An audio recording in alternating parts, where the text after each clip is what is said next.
this whole episode was about Sunnis and Shias. That is very important. Look, it's very important. But I think the bigger divide that we have is within Sunni Islam. What makes a Muslim is the 6 pillars of Iman, and they believe in all of them. The whole Shia madhab was built upon the disagreement with the Sunnis on the Imamah. What about cursing the Sahaba and Aisha radiallahu anha? Like, that's obviously a red line. Allah subhanahu wa ta'ala in the Quran revealed her innocence. Sadly, basically, there was lots of government intervention, especially from the Gulf countries, to push against or propaganda against the Shia. At the end of the day, Muslim unity is a fard. We need to understand, who are we uniting with? Basically, what you're telling me, we've been kind of wrong about the Shias this whole time. Assalamu alaikum wa rahmatullahi wa barakatuh. We are back on the Islamically correct show, where we're not trying to be politically correct, but we're definitely trying to be Islamically correct. Assalamu alaikum, Sheikh. How you doing? So today we're sitting with Sheikh Usta, Mehdi Usta. He is the founder of I3 Institute. You may also know him from his Pulse show, from the I3 Politics, where he does political analysis on geopolitics, the situation around the world. He's also the Imam at Masjid Al-Izz in Mississauga, Toronto. I guess it's considered Toronto, but Mississauga, Ontario, Canada, if anybody's familiar with the area. And he is a well-known activist, alhamdulillah. So today's topic is going to be quite a contentious one, guys. We're going to be discussing the Sunni-Shia divide, maybe unity. We're going to find out. So, Sheikh, how you doing? Good, alhamdulillah. All right. So I'm a Sunni myself, all right? And I just want to ask you, because, there's always a lot of division in the community. And I hear a lot of things from the opposite, as we all do, a lot of problematic views and practices. So I want to ask you, are the Shias how cooked are they? I think that's yeah. No, inshallah. Look, the Shia are Muslimin. Okay. What makes a Muslim is the 6 pillars of Iman, and they believe in all of them. Alhamdulillah Rabbil Alameen, no glitch on any, really. Allah is one, His angels, His books, His prophets, alayhim salam, the Yawm al-Qiyamah, and al-Qadr. So it's not a question of if they're Muslim or not, you're saying? Oh, definitely not. Okay. So then, what about, let's dive in a little bit into some problematic views that maybe would take them out of Islam. I'm assuming. So the first one is actually praying on the stone. You know how they pray on the stone? Yes. Like, that's a little problematic. No, it's not. Why not? Why would it be problematic? This is part of Ja'far al-Sadiq's madhab. He's basically one of the great grandsons of the Rasul sallallahu alayhi wasallam. Yeah. And he has a madhab. He has an established madhab, just like Abu Hanifa rahimahullah, Shafi'i, Malik, and Ahmad bin Hanbal. Okay. And his opinion about prayers, he takes a hadith that is available in the Sunni books of hadith.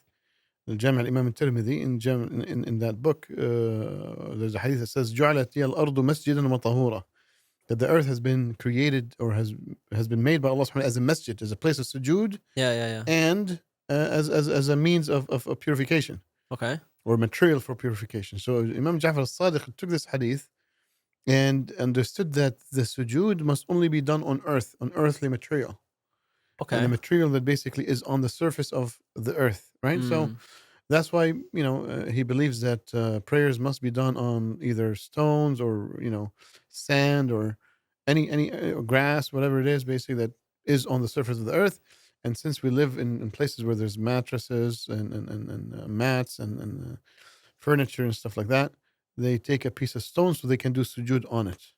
So it's more of like a okay, because it's a different opinion from a fiqh perspective, really. Because I was gonna say everything is technically earth, like even the carpet, even ourselves, we're all earth. No, right? no. So, like here, basically, there's a linguistic meaning of earth. Here is what is on top of the crust of the planet. So like dirt, rocks, things like that. Okay. And then what about it having to be from Karbala? So one of my friends says most of the stones from Karbala they just come from Karbala. So he's saying that it's not that it has to be specifically, but I know that it might be a bid'ah to believe that it has some sort of reward, right? What do you think? Look, I mean, the idea is that since Al-Hussein alayhi salam died in Karbala and his blood mixed with the sand and soil there. Yeah. They basically kind of more of a tabarruk, basically. It's Mm. just it's a little bit more blessed. Mm. Do we believe that? We don't necessarily believe that because, I mean, like, he just died in a specific spot, not anywhere in Karbala, really. Mm. But yeah, that's really it. We might not think this is necessarily like. I mean, we don't. We as Sunnis don't believe that you have to basically do sujood on earthly material in the first place. Yeah, yeah, yeah. Got it, got it. Okay. So I could understand that. It's a difference of opinion. But what about mourning? Like some of their mourning is very excessive. You know, the whipping, It is. It is. That's lashing correct. It themselves. is correct. Yeah, that's correct. It is excessive. It is. It's they harm themselves. They Is that sometimes permissible? use razors. No, that's definitely haram. It's definitely haram. It's haram. It's sinful, and we don't agree with that. And I don't. I don't. The whole concept of mourning the Hussein's death is problematic from our perspective because, I mean, it's something that was done in history and it's khalas over. Definitely, we see as Hussein as mazlum, as the one who's oppressed and a victim of a murder. And definitely we feel sad for what happened. But we see that Allah subhanahu wa ta'ala will give him his victory on the day of Mm. judgment. He will give him his Mm. justice on the day of judgment and will punish those people who killed him. So, but shouldn't we mourn? It's obviously something that's sad. It's messed I mean, up. many other Sahaba died. We don't like it's like Mus'ab bin Umair died in Uhud, and Hamza bin Abdul Muttalib died. Amr Rasul Sallallahu Alaihi Wasallam, the uncle of the Rasul Sallallahu Alaihi Wasallam, died in Uhud. Yeah, but this is a family, so we're talking about the family of the Prophet, ﷺ, right? Yeah, Hamza is the uncle alayhi salam. Hmm. So it's not like we don't sit and basically live with sadness. It's like something that happened in history. The problem is basically seeing that the rest of the Sunnis as the culprits. This is where the major problem is, really, and it's not correct because Mm. the proper Orthodox view is that Al Hussein was his killing was a murderous, disgusting event. His murder is a very heinous crime. So it's just, that's really what it So is. you're saying we shouldn't mourn his death? No, there's no reason to really mourn. There's a reason to commemorate though. I think the event because Al Hussein alayhi salam was a symbol Hmm. of heroic and sacrificing behavior and attitude, Hmm. standing up for the tyrants and against tyrants, and sacrificing himself and his family for the sake of saying no to tyranny. Hmm. So that's really, I think it's like one of the best examples in history. So we should use those examples then to motivate us to embody his mission or his. Yeah, definitely, 100%. I think we should commemorate it, not just go and like basically mourn and so forth. I think it's a story that should fill you with courage and sacrifice and we should be on the way of the Al Hussein. In terms of Alayhi opposing salam. tyranny and Definitely corruption. Yeah, opposing yeah. tyranny, injustice, standing up for justice, defending people's rights. 100%. This is the way of Islam. That's fair. That's fair. I mean, that's embodied by Al Hussein alayhi salam in his life. He became a walking lesson in this situation. So okay, so then in that case, are you saying we have like we've been thinking wrongfully of like the Shias because they, what about cursing the Sahaba and Aisha radiallahu anha? Like that's obviously a red line, no? Look. Anybody who curses Aisha alayhi salam, especially in her honor, he's a kafir. We do Hmm. not see him as a Muslim anymore. Why? Why specifically Aisha? Because Allah subhanahu wa ta'ala in the Quran revealed her innocence. Hmm. So anybody who even hints at it is very, very problematic. Hmm. And as I said, basically anybody who curses Aisha in such a way is definitely a kafir. Now, cursing the rest of the Sahaba radiallahu anhum, first of all, they don't curse all the Sahaba, they curse specific Sahaba like Hmm. Umar or Abu Bakr and so forth. And that's total ignorance and it's a major sin. It's a big sin.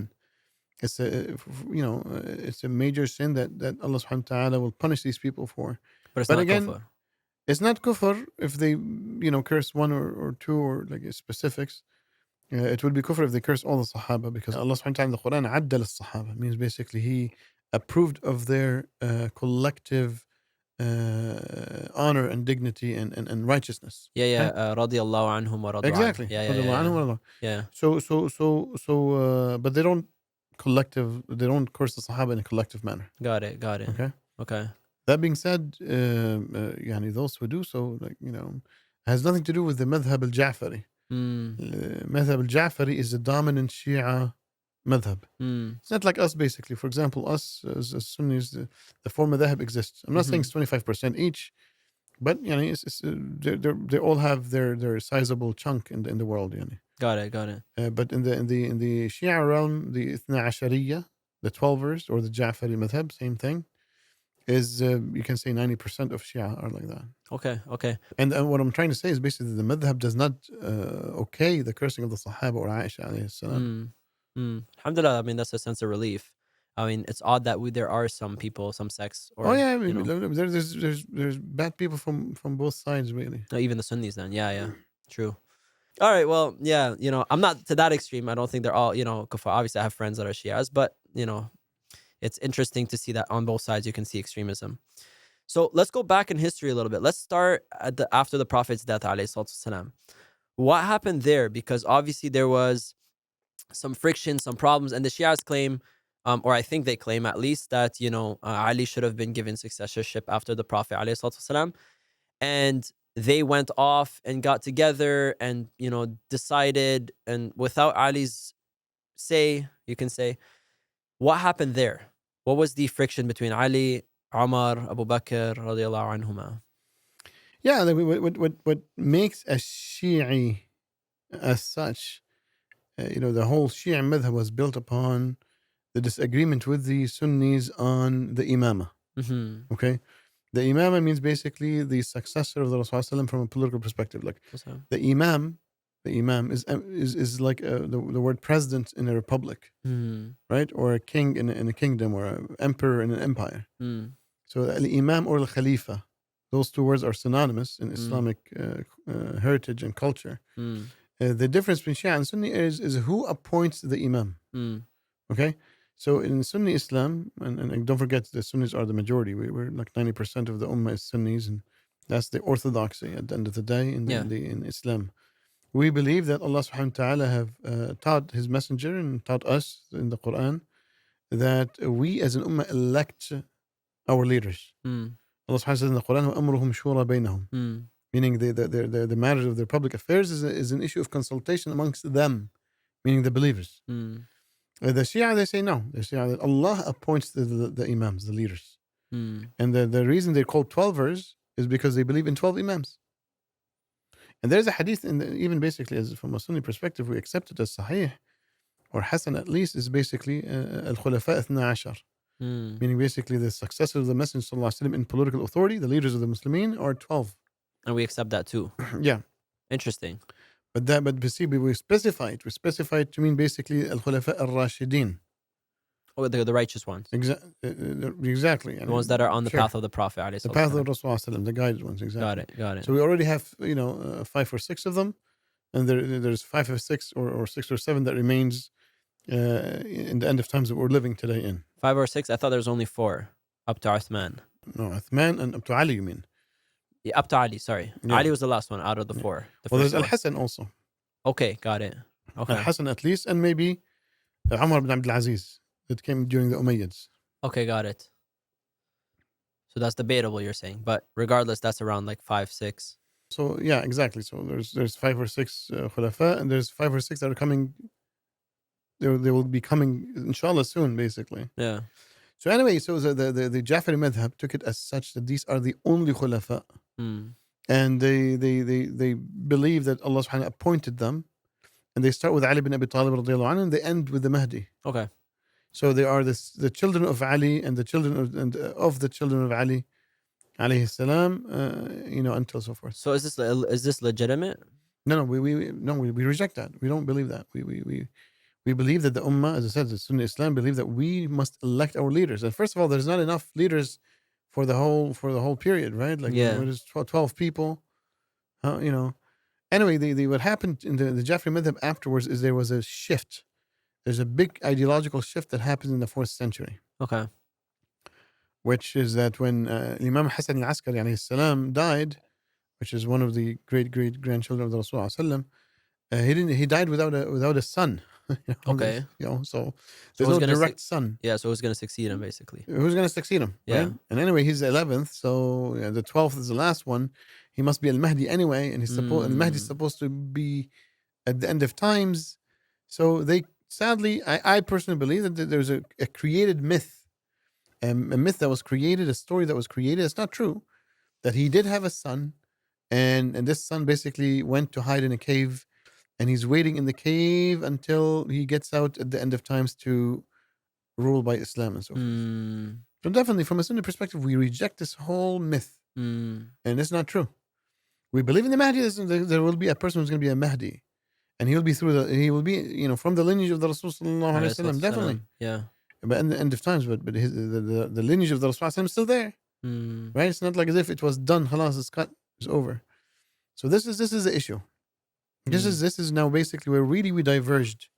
I believe not even that. I believe that the Shia madhab itself diverged from its even essence. Yeah, so we can't just basically believe after 300 years from the death of the Rasul that somebody's waiting in a cave and is going to come out. This is basically problematic, right? So no, we don't believe in that. Period. No, and I guess so going back then to Ali radiallahu anhu, then what went wrong specifically between the Sahaba and him? Yeah, so at the time of the death of the Rasul, you need to understand as the Rasul was a father, right? He was a husband. He was an uncle, a nephew. So all these different. He had a family. Like he had a family. When he died, his family was mourning. Right? Like they were sad. They were busy. They were like aching. They were in pain. They were sad. Like it's not just their family member who died. It's Rasul sallallahu yeah. So for them, it was double the pain. Even Umar radiallahu anhu. Yeah, exactly. Umar al-Khattab, he just like fell down. He's a big tough guy. Imagine what happened to his family. Again, it's a family member. It's father was lost. So they were busy with that, with the Rasul. Right? But the Sahaba radiallahu anhu understood that Islam is an idea, is political in nature. It has to establish itself in a society as a governing construct. And that governing construct, like any political construct, must have a leader. Well, this was already the case with the Prophet ﷺ. He was the leader himself. Yeah, exactly. So I guess they were taught, or he taught, the Prophet ﷺ taught them that this is the system to carry forward. Not just that they understood how dangerous it is to keep the ummah without political leadership. Okay. And they understood, and they were taught from the Rasul ﷺ, it's one of the most important fara'id for the ummah. It is more important than the fard of burying a Muslim, even if it's the Rasul ﷺ. Which we were told to rush to, and it's more important than the fard of rushing to bury him. So there's two fards. There's a fard of burying, and the fard of making it early. So the Sahaba radiallahu anhu understood how important to choose a Khalifa and an Imam. So they went together. They gathered both the Ansar and the Muhajirin. They gathered in Saqifat Bani Sa'ida, a place in Medina, and they had a discussion. It was a little bit heated. The Ahl al-Bayt were not part of it, and they chose as a collective Abu Bakr as-Siddiq radiallahu anhu. So the point is that basically Ali bin Abi Talib, who was really the biggest leader of the Ahl al-Bayt, felt excluded. It's like, what are you guys doing? How come you guys didn't invite me to this? Yeah, he should have had a vote. Yeah. At least. Well, it's not about having a vote. See, everybody has a vote. But the collection of the Sahaba who chose Abu Bakr as-Siddiq were the super majority. Got it. Not just a 51, super majority. Okay. So, whether Ali agrees with Abu Bakr or not, his vote wasn't going to count it anyway. So he was not technically excluded. Just understand that. If all Ahl al-Bayt voted for, let's say, Ali, Abu Bakr would have still have won in a landslide. Because of the majority of the Ummah. Because the majority of the Sahaba. Sahaba, yeah. Which are the representatives. They're representatives of the Ummah, exactly. So, okay, but the question is now, let's say, put aside the voting part, but wasn't he supposed to be divinely appointed? And I think there was a hadith about the Prophet ﷺ putting his hand up. Correct. This is hadith Ghadir Khum. Yeah. And this hadith, basically, this is one of the main hadiths of the Shia, where they use as an evidence for Ali being appointed. Do we not believe in the hadith? We believe in the hadith. Okay. Oh, definitely. Oh, yeah? Yeah, the hadith is sahih. Okay.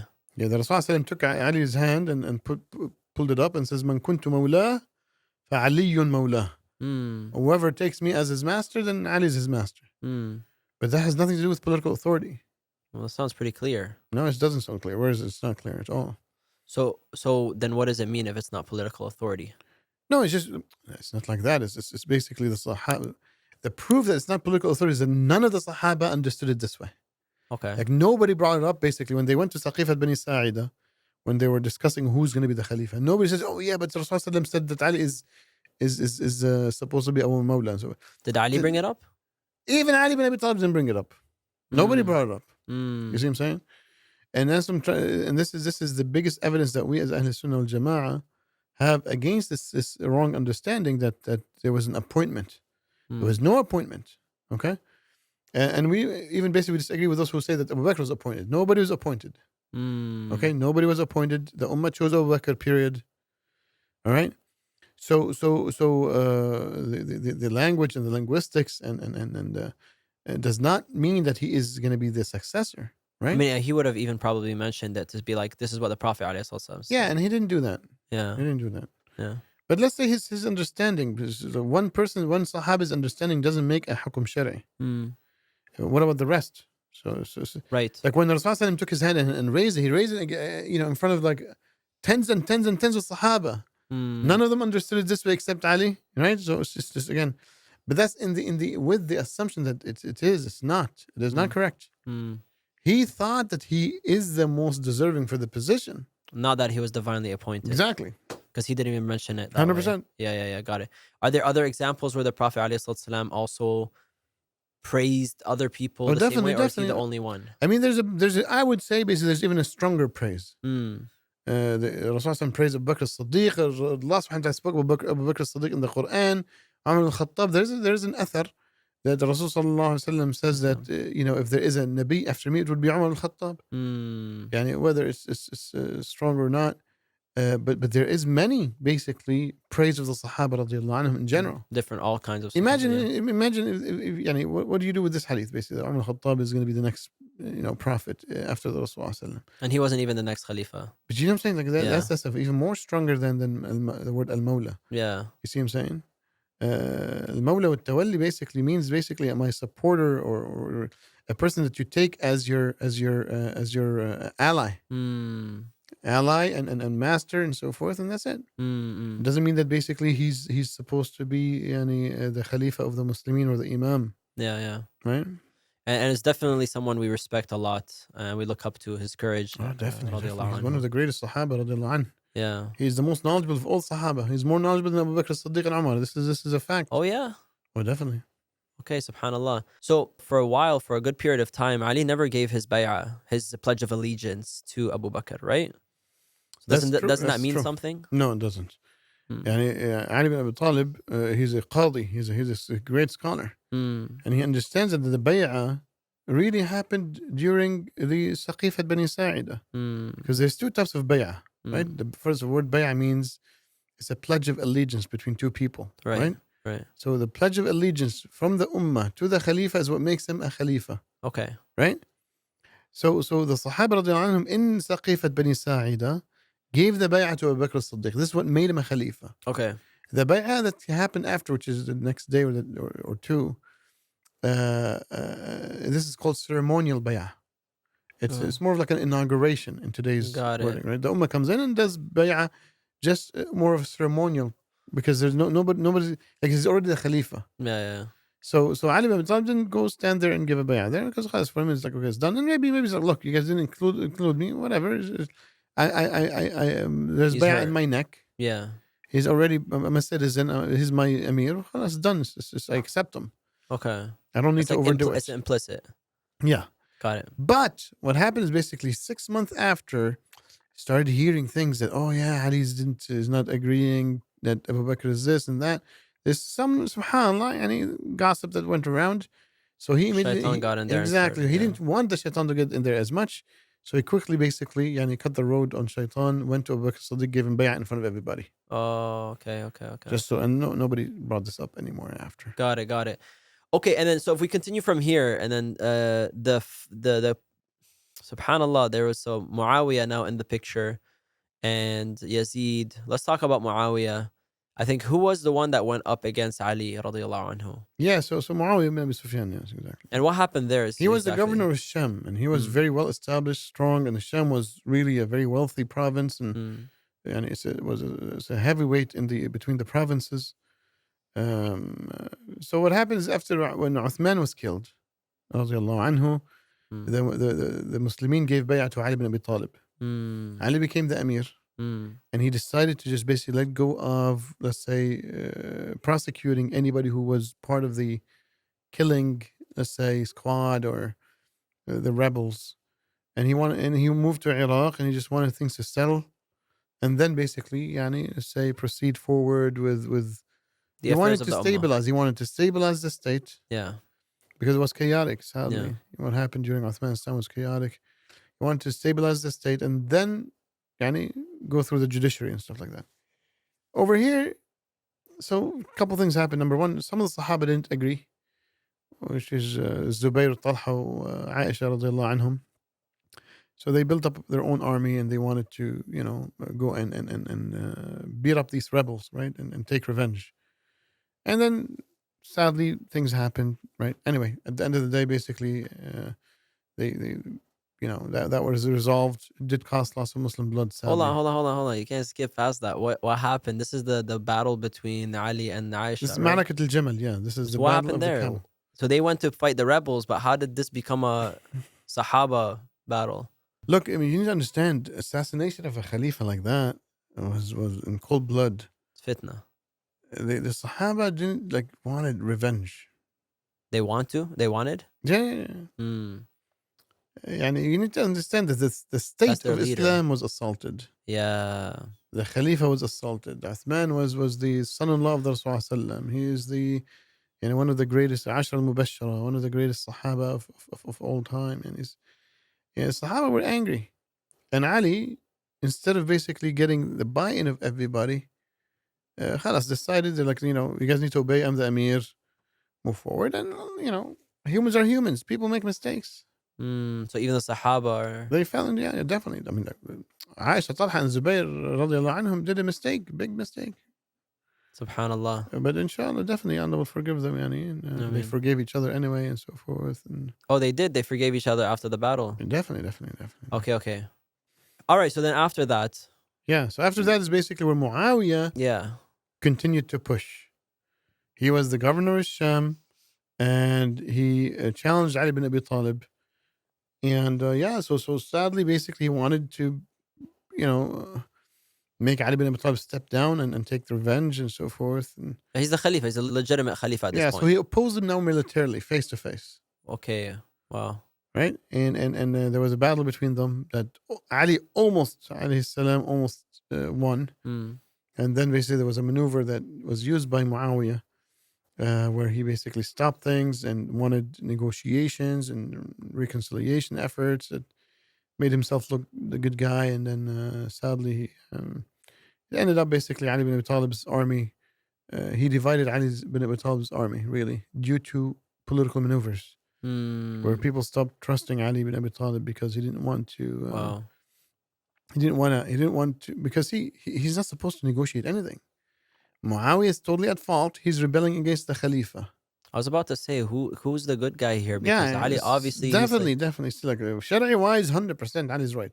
Yeah. In both battles. Where was everybody else on the sideline watching? Like, it was confusing. there's nobody that spoke up. There's people that went against Ali. Like, well, some people supported him. Some people supported Ali.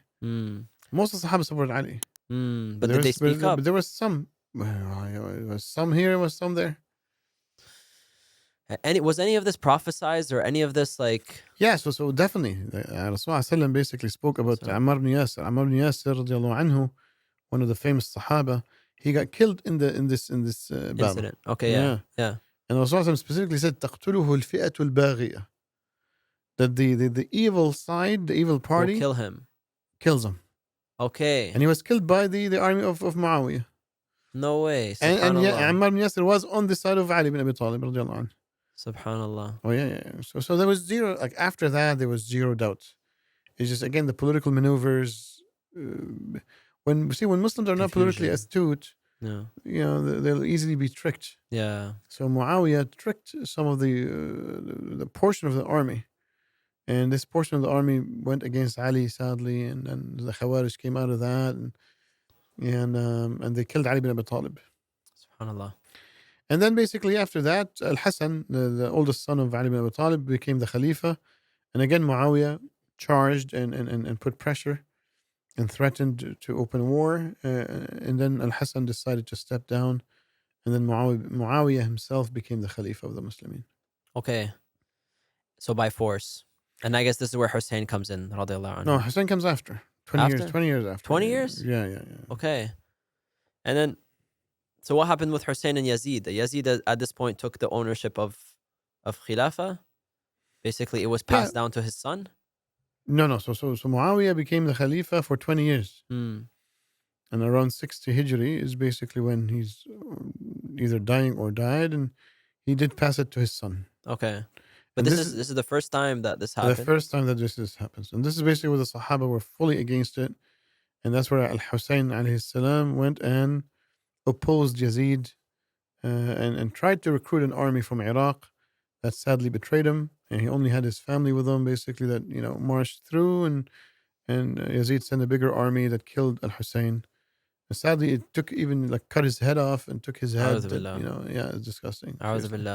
It's despicable. I can't even believe people. This is 60 Hijri. 50 years after Rasulullah is so early. They take his own grandson, who's a Sahabi in his own right, cut his head, and then, what are you smoking? Subhanallah. It's disgusting. Subhanallah. So as you can see, that's why there's also intensity in the emotion of what happened. Yeah, I can imagine. This is where basically the Shia Islam uses that to mobilize. And to be honest, we definitely were on the side of Ali. Definitely were on the side of Hussein. Definitely Muawiya was wrong. Definitely Yazid is wrong. 100%. 100%. Okay. And but again, it's just this just happened 1400 years ago. There's nobody who represents either side.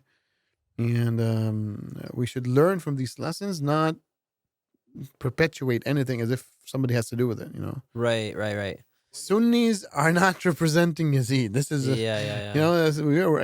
definitely 100%. May Allah subhanahu wa ta'ala punish him.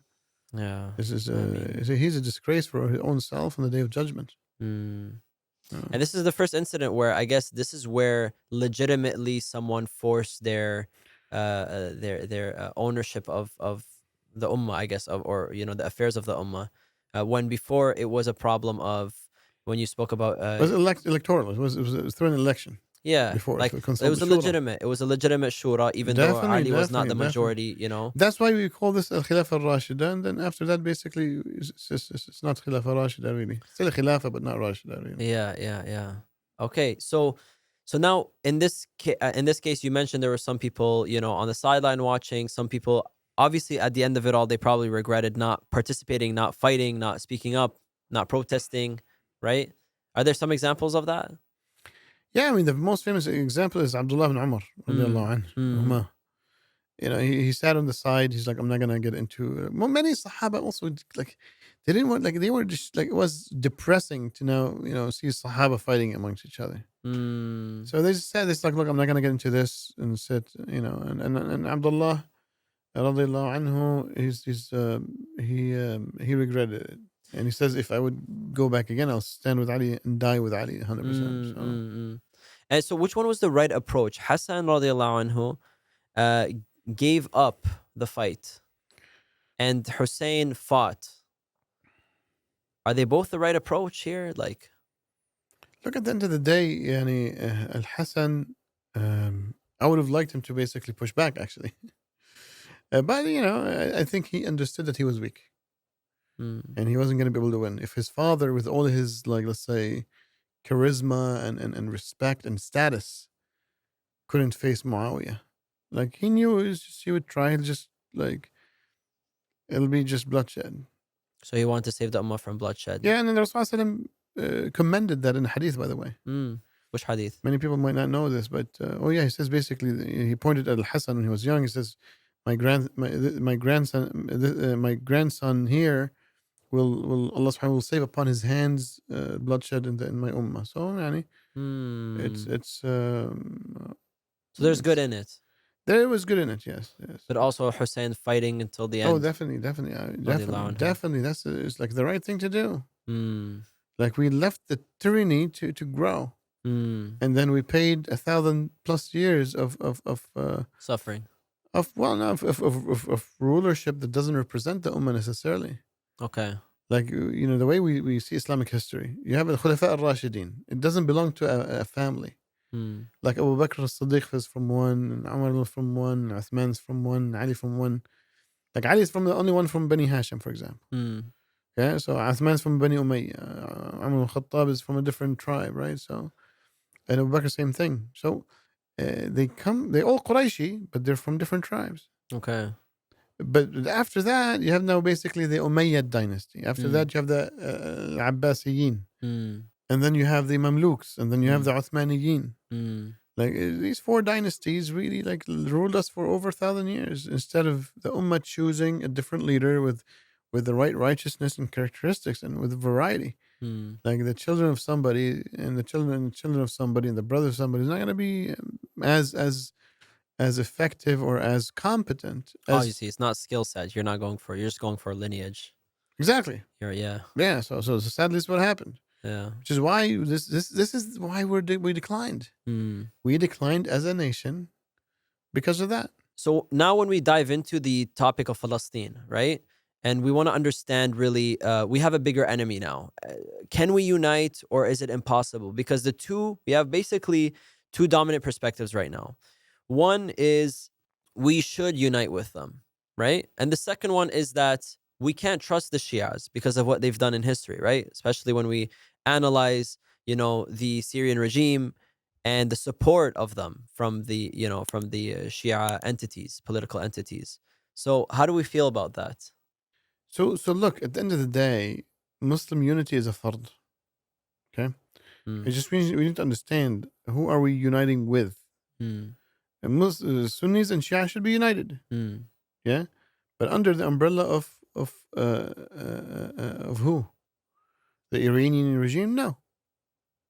Why? Because the Iranian regime, as you said, rightly so, they've done things that first of all, they oppress the Sunnis inside Iran. Number two, they allied themselves against the Sunnis of Iraq with the Americans. This is known facts actually. People who were there 22 years ago know that the Iranian regime was fully in support of the American invasion of Iraq. And that's why the Americans, when they pulled out, they just left it to lots of Iranian militias or Iraqi militias supported by Iran. Thirdly, they supported the Assad regime, which is everybody knows now how draconian the disgusting regime was. It's literally beyond imagination. It's almost like a horror movie come true. And they supported him against the Sunnis of Bilad al-Sham. Yeah. And then the supporter of an oppressor is an oppressor himself. Without doubt. Like this is a regime that does not really have the interest of the Muslimin at its core. The issue is also, and just sorry to cut you off, but the issue is that some of my friends argue that the ends justify the means. It doesn't. That does definitely not. In Islam, it does not. In non-Islam, sure. You see what I'm saying? In pragmatic thinking, sure. But Islamically, this is not a thing. Haram. How could just basically so you do the haram to reach the what does that mean when we say that the end justifies the means? Meaning, if the means is haram, it's fine if the end is good. That is totally unacceptable. Period. Like they're trying to save Palestine, like the blood of Palestine through, I guess, that slaughtering the Muslims of Syria. That's my argument. One blood is less than this doesn't make sense. Yeah. Like it doesn't, Islamically, it's haram. This is a huge haram. And look, the Rasul sallallahu alaihi wasallam looked at the Kaaba and says, "Ma akramannaki 'inda rabbik, walakinna qatrata dami mu'minin la akramanna minki 'inda Allah." Aw kama qal. Meaning basically that the Kaaba is so dignified in the sight of Allah. But a drop of blood of a Muslim, the sanctity of the sanctity of that is way more than the Kaaba. Yeah. Like what are you talking about? There's a million Syrians were killed by this regime that you supported. Yeah. That you supported as an Iranian regime. It's despicable. The third thing, you need to understand the origin of this regime. Okay? We need to understand. Okay, there was a, you can say, a deviation from the Ja'fari madhab in the 4th century Hijri. Yeah. This whole concept of Mehdi al-Muntadhar and being in the cave and so forth. Yeah. So this is going back to why we cannot unite under them. Definitely. Yeah. So go ahead. Sorry, the last thing you were saying, the third thing. Now we need to understand that basically Al-Khomeini, Yeah.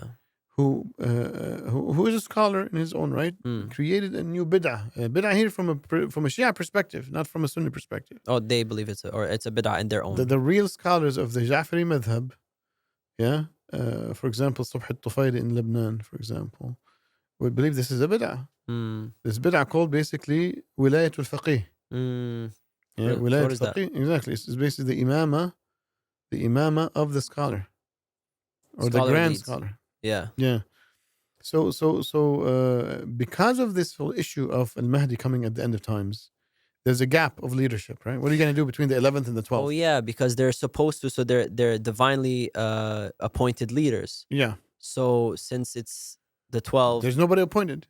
So they don't have a leader. They don't have a leader right now. They're not supposed to have. And they're supposed to be leaderless until the Mahdi comes. Okay. And what do you do when you're leaderless? You live under the Sunni leadership. How would that work though? Well, see the Shia after the 11th Imam, now they're supposed to be in a waiting state. Al-Aqidat al-Intidhar, basically. They have this doctrine of waiting. Because there's al-Mahdi al-Muntadhar. Al-Mahdi is supposed to be awaited. So you're supposed to be waiting since then until the Mahdi comes out. And we believe in the Mahdi too. So the same Mahdi is going to show up. Yeah, well, yeah, Inshallah. Definitely. Yeah. At the end of the day, the Mahdi is one. I mean, like, they think he's in the cave, so we don't think that, but there will be a Mahdi. Okay, got it. From us perspective. Well, but we believe in electing our leaders. They believe in waiting. We're waiting, living under who? The kuffar? No, they're supposed to live under the Muslimin. That's an incentive. That's why we should work together. Yeah, they're supposed to be pushing to basically be under our leadership. But then comes Al-Khomeini. Al-Khomeini created a huge bid'ah of saying no. In the while we are waiting, we need a political leadership. Otherwise, we cannot build a nation, a Shia nation. So who's going to be the leader? He says, well, the successor of the Mahdi. Okay, like kind of like not successor, but like a person who is in his shoes while he's awaited. Yeah, and that should be the grand scholars of the Shia. Okay. So he was one of the big scholars. So he made up this new, belief system, and they built Iran based upon that. You see what I'm saying? While he was living in France. So he was living in France. He was supported by basically whatever people to push his agenda into Iran.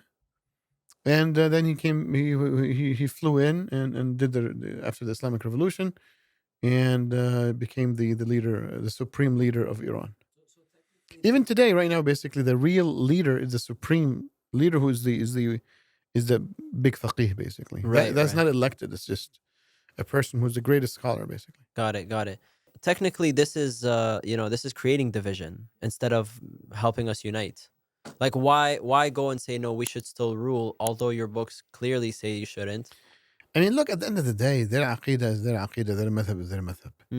If they want to elect a leader, if they want to rule over us, let's say, yeah, they should rule with justice. But we've seen them do in Iraq and Bilad al-Sham is enough for us to basically say no, thank you very much.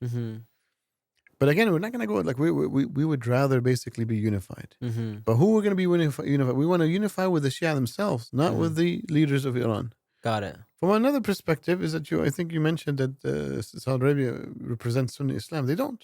Okay. I don't think they even claim to. But if they do, that's not true. I mean, the representation of the Iranian government to Shia Islam is equal to the representation of the Saudis of Sunni Islam, which is zilch. Which is what, like some sort of hijacking of the deen? Yeah, I think the Iranian government was hijacking the Ja'fari madhab. Definitely. And then the other way around. The Saudis right now do not want to basically have anything to do with, like, let's say, neither Sunni or Shia Islam as a government. They'd rather just be secular. So got it.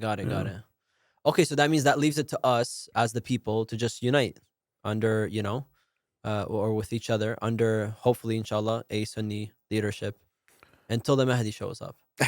Yes, right? Inshallah. Alhamdulillah. I mean, that's good news. So basically, what you're telling me, we've been kind of wrong about the Shias this whole time. No, not really. Sadly, basically, there was loss of government intervention, Mm. especially from the Gulf countries, to push against or propaganda against the Shia. Mm. And same thing, there's a huge propaganda from the Iranian government against the Sunnis. Mm. So that's where the problem is. I think we should leave the hate. They're Muslim, we're brothers and sisters, period. Right? Alhamdulillah, yeah. And we encourage them to go back to their roots of the madhab and to let go of this wilayat al-faqih And let's work concept. together.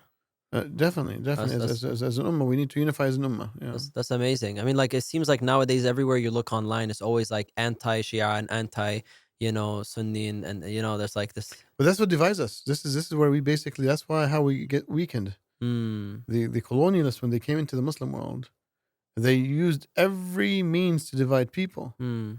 Like, for example, they divided, like, let's say, the Egyptians from the Sudanese. Mm. They divided the Arabs in Algeria from the Berber. They divided the Sunnis from the Shia. Yeah. They divided, so there are lots of divisions. They divided the Kurds from the Arab. They divided the Turks from the Arab. They divided the Pashtun from the Baluchis, and the Baluchis from the Punjabis, and the Punjabis from the Bengalis, and the Bengal. And they did not leave any means of division except that they put a knife to make a Subhanallah. wedge. Yeah. And Divide and conquer. we need to stop these divisions. We need Yeah, to see yeah. it says as Muslim, doesn't matter, irrespective of ethnicity or madhab or sect or whatever it is. Allahu Akbar. May Allah bless you, Shaykh. That's Allah really barak fikum. Allah powerful. bless you, inshallah. So as a last question on the today's episode, would you say that this is the first divide that we need to overcome as an ummah to reach success? Look, I would say no. I don't think basically the Sunni-Shia divide is the biggest divide. It is a divide. Sheikh, this whole episode was about Sunnis and Shias. That is very important. Look, it's very important. Yeah. I think it's very important. It's really distracting us. It's creating lots of hate. Yeah, and it's yeah, not. Wallahi, it's not. It's haram actually. Yeah, We Muslims should love each other. Doesn't matter. Sunni Shia doesn't matter. It's Muslim, khalas. But I think the bigger divide that we have is within Sunni Islam. This is where the problem is. But we can tackle that inshallah in different episodes for now. But clock it. That was deep. But you're not gonna give us more? No. Subhanallah. Okay. Not for today. All right. I guess we're gonna find out soon, inshallah, on the next episodes to come. May Allah bless you, Sheikh. Really enjoyed this episode. Hope you guys all benefited today. Definitely like, subscribe, and share. Let us know what you think. We'll be in the comments, inshallah, and tune in for the next episode, inshallah. All right. Assalamu alaikum wa rahmatullahi wa barakatuh. Assalamu alaikum wa rahmatullah.